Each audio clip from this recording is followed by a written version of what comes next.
Have you ever wondered about the incredible ancient empire of Carthage and why it mysteriously vanished from history? What happened to one of the most powerful empires in ancient history? Why was Carthage completely obliterated? And could they have won the Punic Wars? If you've ever wondered why their legacy still fascinates us today, stay tuned as we unlock the mysteries of the lost empire of Carthage. What do you know about the lost empire of ancient Carthage? You've probably heard of their legendary rivalries with Rome, but have you ever wondered about their achievements, their innovations, or their mysterious end? Let's unravel the truth about this once mighty empire and the enduring legacy they left behind. The history of Carthage begins on the northern coast of Africa, in what is now Tunisia. This civilization was founded by Phoenician settlers from the city of Tyre around 814 BCE. Carthage was also a melting pot of Phoenician, African, and Mediterranean influences, with diverse populations coexisting within its boundaries. The Phoenicians were seafarers and traders, and they brought their skills to Carthage, making it one of the most important maritime powers of the ancient world. Carthage rapidly grew into a commercial powerhouse, controlling much of the western Mediterranean trade routes. Since most of the Carthaginians were of Phoenician descent, this meant they spoke Punic, a dialect of the Phoenician language. Despite their Semitic roots, they developed a distinct identity, blending native traditions with those of the cultures they interacted with. Carthaginian society was hierarchical, with the elite class, often wealthy merchants and aristocrats, holding significant power. Daily life in Carthage was centered around commerce, religion, and the city's formidable navy. The Carthaginians were deeply religious and believed in a pantheon of gods, with Baal and Tanit being their principal deities. Their spirituality was intertwined with their daily lives, including sacrifices to ensure prosperity.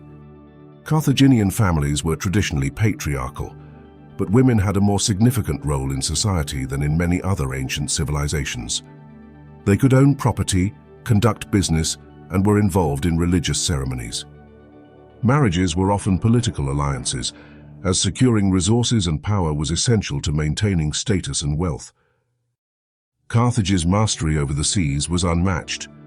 Their naval technology, such as the quinquereme, a ship with 5 rows of oars, was ahead of its time. They controlled vital trade routes and established colonies across the Mediterranean. However, they were also formidable warriors.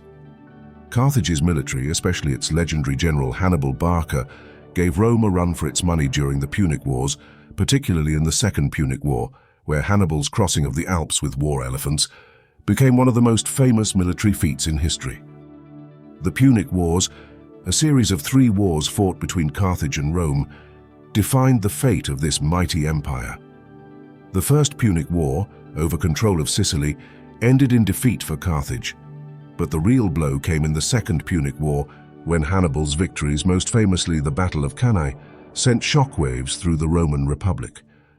Yet despite their victories, Carthage could not defeat Rome. By 146 BCE, during the Third Punic War, Rome laid siege to the city and utterly destroyed it, famously salting the earth so that nothing could grow there again. How did Carthage lose the Punic Wars? It is believed that ancient Carthage lost the Punic Wars due to a combination of factors. Here are the key reasons. 1. Roman military superiority. The Roman Republic had a larger and more experienced military force. They besieged Carthage for nearly 3 years, cutting off supplies and reinforcements. 2. Strategic mistakes by Carthage. Carthage made several strategic errors, including mismanaging their naval engagements and failing to effectively counter the Roman siege tactics. 3. Roman leadership. The Romans appointed Scipio Aemilianus, a capable and determined commander who led the final assault on Carthage. His leadership was instrumental in the Roman victory. 4. Internal strife. Carthage faced internal divisions and lacked the unified support needed to withstand the prolonged siege. 5. Destruction of the city. After a final assault in early 146 BCE, the Romans systematically destroyed Carthage, killing many inhabitants and enslaving the survivors. The result was the complete destruction of Carthage and the establishment of the Roman province of Africa. What exactly happened to Carthage after its fall? Despite Rome's destruction of the city, evidence of Carthage's greatness remained. Recent excavations have uncovered parts of the ancient city, revealing sophisticated urban planning, amazing architectural feats, and new insights into Carthaginian culture.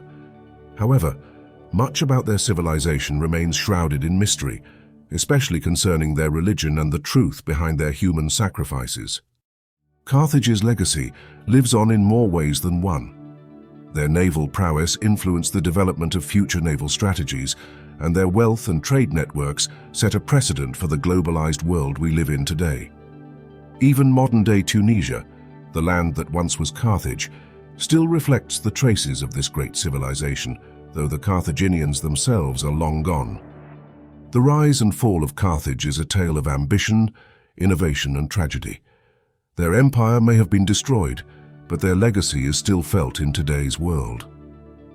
From the strategic brilliance of Hannibal to their unmatched naval mastery, the Carthaginians have shaped the course of history in ways we are only beginning to understand. If you're fascinated by the mysteries of ancient and lost civilizations, there's so much more to explore about them. Hit that subscribe button to make sure you don't miss our next video.